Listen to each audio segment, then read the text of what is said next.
પાલેજ આઝાદ નગરી વિસ્તારમાં રહેતા 10 વર્ષના અરહાન પવિત્ર રમઝાન માસના પૂરા રોજા રાખી લોકો માટે પ્રેરણારૂપ બન્યા.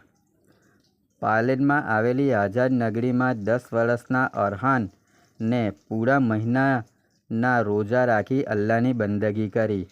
હાલ મુસ્લિમ ધર્મનો પવિત્ર રમઝાન માસ કહેવાય છે, જે ઉનાળાની કાળઝાળ ગરમી વચ્ચે પસાર થઈ રહ્યો છે.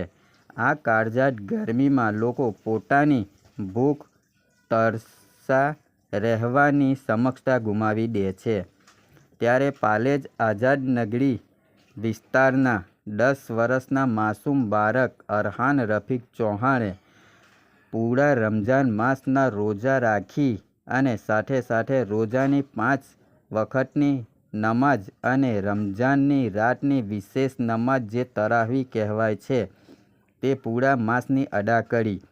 આ બાળકે રોજા રાખી પોતાનું શૈક્ષણિક કાર્ય સ્કૂલ, મદ્રસા અને ટ્યુશન સમય સાથે કર્યું. આ કાળઝાળ ગરમીમાં સામાન્ય રીતે લોકો ભૂખા અને તરસથી ત્રાહિમામ થઈ જાય છે, ત્યારે આ બાળકની હિંમત અને સહનશક્તિની દાદ આપવી પડે. કહેવાય છે કે મન હોય તો માંડવે જવાય એ ઉક્તિ અરહાને સાબિત કરી આપી.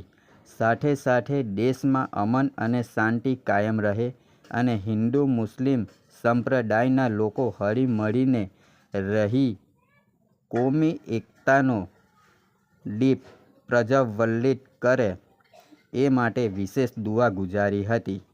આવનાર પેઢી માટે એક પ્રેરણાદાયી બનવા પામી છે. Report Palej news Gujarati.